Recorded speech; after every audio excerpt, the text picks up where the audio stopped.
Did you know that less than 2% of Mobile Legends players worldwide consistently reach Mythic rank or higher every season?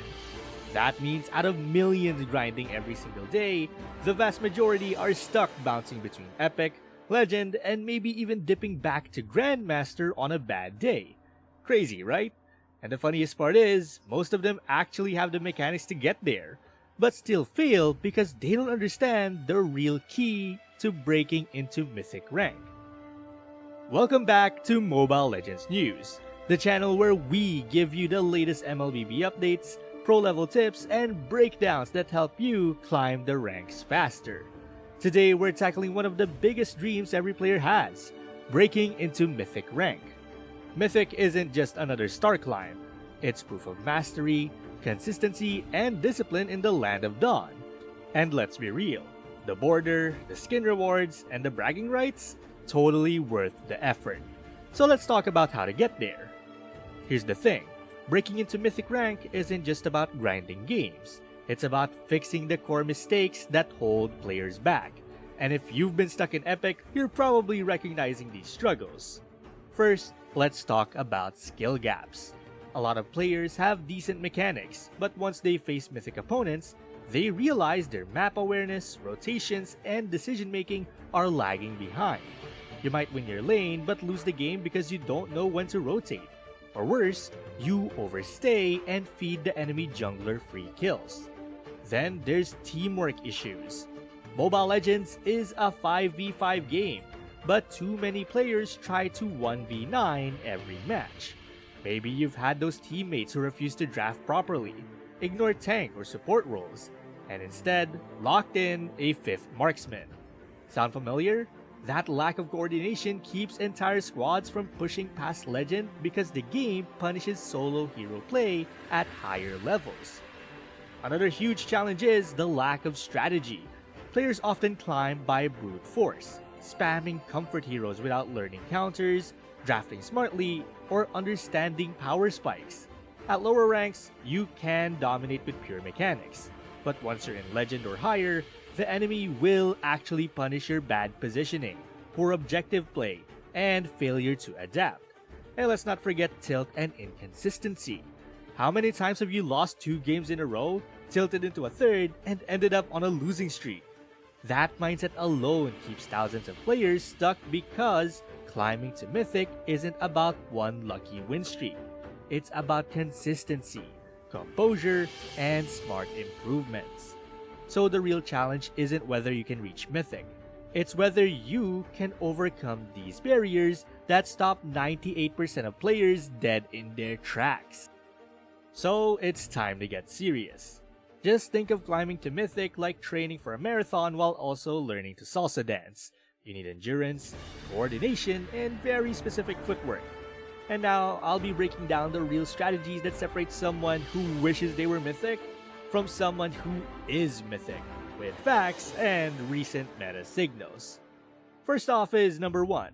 Treat patches like weather reports. Pro players check patch notes before they check their DMs.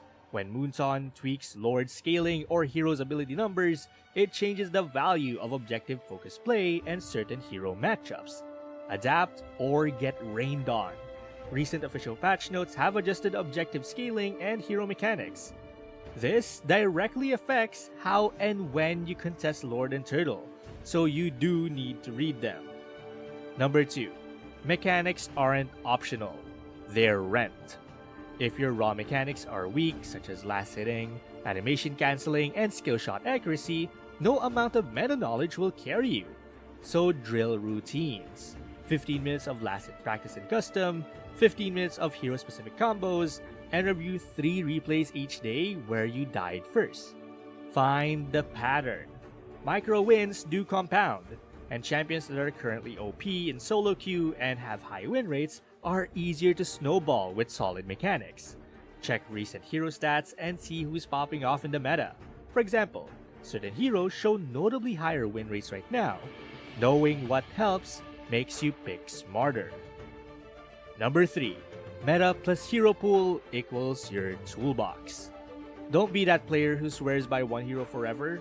Instead, maintain a primary trio per role. One comfort pick, one meta strong pick, and one flex pick, so you can adapt to drafts and bans. Use reputable tier lists and recent solo queue friendly hero recommendations to inform your trio. Pro and analyst lists update often and show which heroes make climbing easier in the current meta. 4. Macro over micro, but both matter. Understanding the map is like learning to read a chessboard that explodes if you blunder. No power spikes, like when a hero gets their key item or level, wave timing, jungle respawn windows, and the 2-second window that separates a nice try from we lost Lord. When you see the enemy mid-rotate, ask yourself, who can take a safe objective? If the answer is you, go for it. If not, then back up. Objective control is not glamorous, but it's how wins are forged. Recent discussions among analysts and pros emphasize the renewed importance of group synergy around Lord fights after recent changes, so group up intelligently. Number 5. Communication templates for solo queue. You don't need perfect teammates, you need predictable teammates. Use short polite pings and one-line callouts like, Lord in 20, group top. I'll invade red at 210. Don't fight until we get items. If you must type, use templates like, swap, my hero is X, I can carry mid to late. Or please no solo Lord. These reduce tilt and increase coordinated responses. Also, learn to carry calm like it's a skill. If someone flames, just mute quickly and keep focus. Tilt is a poison that ruins your climb faster than a bad draft. And speaking of bad drafts, number 6. Drafting matters, even in solo queue. You'd be surprised how many players ignore draft advantage. Prioritize flexible picks that answer enemy threats, deny explosive counters, and ensure a frontline plus backline balance. If the enemy has a dive assassin, a reliable roamer, or a peel support is worth a pick. Watch current MPL matches or pro streams to see how pros draft around strengths and counters. Mimic their thought process for faster learning. Number 7. Itemization and adaptivity. Stop following the cookie-cutter build blindly. Items are counters. If the enemy collects Magic Burst, build Magic Resist early. If you're losing trades because their assassin is fed, early defense trumps greedy damage. Check patch and pro builds to spot new item changes. The fastest Mythic climbers are players who can pivot builds mid-game. Number 8. Practice smart. Review, but don't rage. Recording your games and reviewing the 3 worst moments a match gives you, which are your mistakes and not your bad teammates, is the safest path to improvement. Ask yourself, was I out of position? Did I miss an opportunity for turtle? Could I have stolen gold? Drill specific fixes in customs.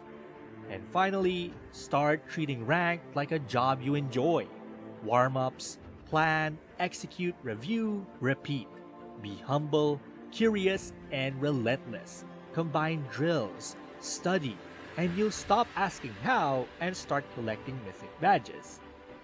With all of that out of the way, let's cut through all the noise. And here is the single most effective tip that can massively increase your chances of hitting Mythic. And it is, master one role and become a specialist. Here's why this works. Climbing isn't about being average at everything.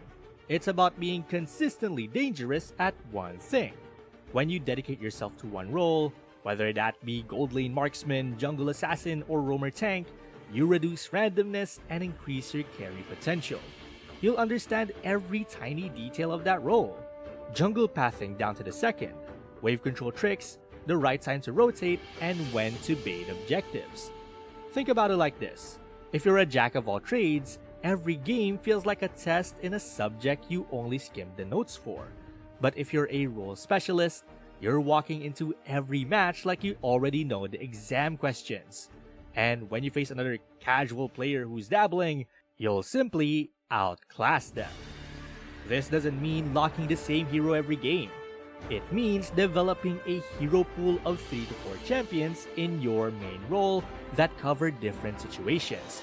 For example, a gold laner might keep one hyper carry marksman, one safe lane marksman, and a flex pick like a major fighter. By specializing, you also climb faster because matchmaking puts you in familiar situations more often, and you're less likely to tilt when you always know your role's win conditions. So if you take nothing else from this video, just pick your role, stick with it, refine it, and dominate it.